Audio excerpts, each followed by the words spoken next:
বিসমিল্লাহির রহমানির রহিম। 1 মার্চ 2025 গতকালকে বাংলাদেশে জাতীয় নাগরিক পার্টির আনুষ্ঠানিক উদ্বোধন হয়ে গেল। এক মহা আড়ম্বরে বিভিন্ন দেশের দূতাবাসের রাষ্ট্রদূত, হাইকমিশনার, চার্জ দ্য অ্যাফেয়ার্সরা সেখানে আসলেন।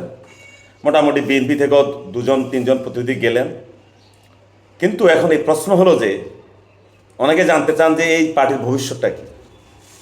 এখন এই পার্টির ভবিষ্যৎ কী এটা আজকে মার্চ মাসের বলা যাবে না।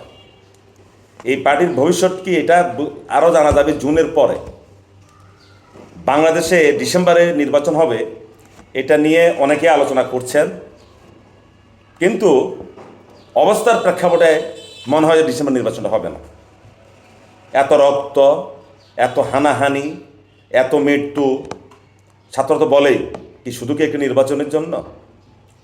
এবং কথায় কথায় বিএনপিকে তো গায়েলি করা হয় যে যারা বালুর ট্রাক সরাতে পারেনি তারা নির্বাচনের জন্য পাগল হয়ে গেছে বা নানানভাবে কথা বলে।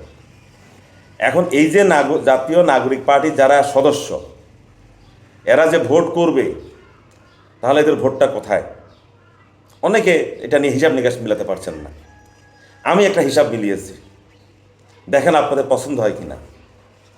বাংলাদেশে আগামী নির্বাচনে বিএনপি এবং আওয়ামী লীগ, যদি আওয়ামী লীগকে নিষিদ্ধ ঘোষণা না করা হয়, তাহলে কিন্তু হবে খেলা একরকম, রাজনীতির খেলা।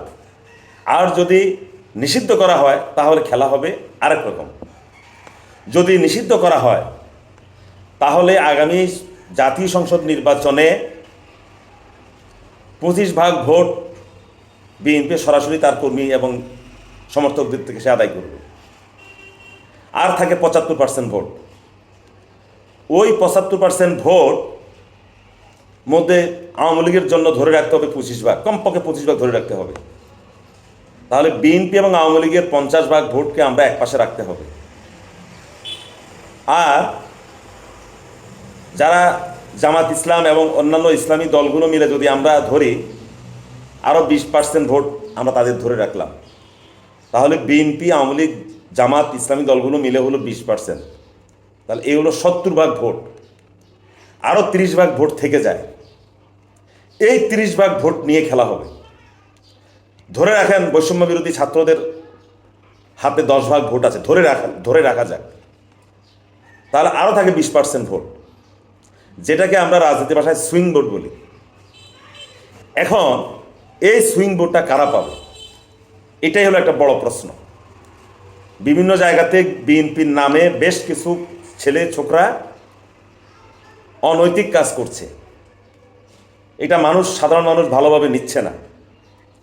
যদি এই ছাত্ররা বা বিএনপি বিরোধী অন্য কোনো ইসলামী দলগুলো মিলে কোনো একটা আসনে একক প্রার্থীকে দাঁড় করা বা একজন প্রার্থীকে সমর্থন দেয়, ধরেন লালমনিরহাট 1 আসন, কথা বললাম, বা পঞ্চগড় 1 আসন, সেখানে বৈষম্য বিরোধী থেকে একজন প্রার্থী দাঁড়িয়েছে। জামাত, চরমোনাই, অন্যান্য ইসলামী যে দলগুলো আছে সবাই ওই বৈষম্য বিরোধী ছেলেটাকে সমর্থন দিয়েছে। যদি তাকে সমর্থন দিয়ে থাকে, আর যে সুইং ভোটগুলো আছে, তখন তারা ওই সুইং ভোটগুলোকে তারা প্রভাবিত করার চেষ্টা করবে যে বিএনপি এই না সেই না বলে তারা এই 20% থেকেও যদি তারা 15% ভোট নিয়ে আসতে পারে, তাহলে তাদের ভোট হয়ে যাবে 25%। যদি তারা 16-17% ভোট নিয়ে আসতে পারে, তাহলে তাদের ভোট হয়ে যাবে 26-27%। তাহলে ওই আসনটা বৈষম্য বিরোধী ছাত্ররা পাবে। আবার ধরেন চট্টগ্রামের যে কোনো একটা আসন বা কক্সবাজার যে কোনো একটা আসন, সেইখানে বিএনপিও ভোট করছে, জামাতও ভোট করছে। যদি জামাতকে অন্যান্য ইসলামী দল এবং বৈষম্য বিরোধী ছাত্ররা এককভাবে এখানে সমর্থন করে, তাহলে সেখানে কিন্তু বিএনপির পরাজয় হবে, সেখানে জামাত জয়লাভ করবে। এইভাবে যদি বৈষম্য বিরোধী ছাত্ররা বিএনপির সাথে সমঝোতা না করে, বিএনপির বাহিরে অন্য কোনো দলের সাথে সমঝোতা করে, তাহলে তারা বেশ কিছু আসন পাবে। আমরা যতই মুখে কথা বলি না কেন, একটা দল এমনি দাঁড়ায়নি। এত ঢাক ঢোল পিটিয়ে জাঁকজমকভাবে একটা দল, নিশ্চয় তাদের কিছু বিষয় আছে। আচ্ছা, সহজভাবে বলি, এই পাকিস্তানের যে ইমরান খান যখন নির্বাচন করে, তখন কি মানুষের পৃথিবীর কেউ ভেবেছে, যারা রাষ্ট্রবিজ্ঞানের ছাত্র, রাষ্ট্রবিজ্ঞানী, যে ইমরান খান জয়লাভ করে প্রধানমন্ত্রী হবে? কিন্তু তখনকার রাজনৈতিক প্রেক্ষাপট পাকিস্তানের যেভাবে সাজানো হয়েছে, ওই সাজানো প্রেক্ষাপটে ইমরান খান জয়লাভ করেছে। ঠিক দেখবেন, হয়তো জুনের পরে আপনারা বুঝতে পারবেন বাংলাদেশের রাজনীতি, যদি ডিসেম্বরে নির্বাচন হয়, আবারও বলি কথাটা, যদি ডিসেম্বরে নির্বাচন হয়, এটাই কিন্তু আজকে আমার এই ভিডিওর শিরোনাম হবে, যদি ডিসেম্বরে নির্বাচন হয়।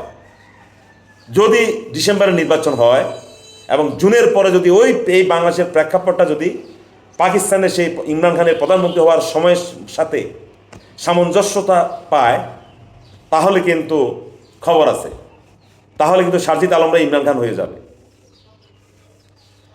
আর যদি আওয়ামী লীগকে নিষিদ্ধ ঘোষণা করা হয়, আওয়ামী লীগের যে ভোটগুলো আছে, এই ভোটগুলো বেশিরভাগ কেন্দ্রে যাবে না, হয়তো বা সাধারণ সমর্থক আওয়ামী লীগের, যিনি আওয়ামী লীগকে মনে প্রাণে বিশ্বাস করেন বা কোনো মিছিল মিটিংয়ে যান না, ভোটটা দেন নৌকা মার্কায়, তারা কেন্দ্রে যাবে। এবং তাদেরকে তখন যারা আশ্বাস দিবে, নির্বিঘ্নে চলাফেরার নিশ্চয়তা দিবে, তখন কিন্তু আওয়ামী লীগের ওই ভোটটা ওই যিনি আশ্বাস দিয়েছেন তার ফান্ডে যাবে, তার বাক্সে যাবে। এই কথা কিন্তু আবার বললাম। আর যদি আওয়ামী লীগ নিষিদ্ধ না হয়, তাহলে আওয়ামী লীগের ভোট আর কোথাও যাওয়ার প্রশ্নই আসে না। আওয়ামী লীগের ভোট আওয়ামী লীগের বাক্সে গিয়ে পড়বে। মোটামুটি এইভাবে একটা ফান্ড, আমি ভোটের একটা হিসাব আমি দাঁড়িয়েছি। এই হিসাব দাঁড় করিয়েছি চিন্তা ভাবনা করে, আমার চিন্তা ভুল হতে পারে, কারণ অনেকে অনেক রকম হিসাব করেন এই ছাত্রদেরকে নিয়ে, তুচ্ছ তাচ্ছিল্য করে। না, তুচ্ছ তাচ্ছিল্য করা যাবে না খেলার সামনে। আবারও বলি, যদি নির্বাচন হয়, জুনের পরে বোঝা যাবে ছাত্ররা কোন দিকে যাবে। আর যদি নির্বাচন না হয়, তাও ধীরে ধীরে বোঝা যাবে, জুলাইয়ের পরে বোঝা যাবে নির্বাচন হবে কি হবে না। আশা করি আপনারা আমার সাথে একমত না হন, অন্তত আমার যদি কোনো ভুল ভ্রান্তি থাকে আমার সমীকরণে একটু কমেন্টসে জানাবেন। ভালো থাকবেন সবাই।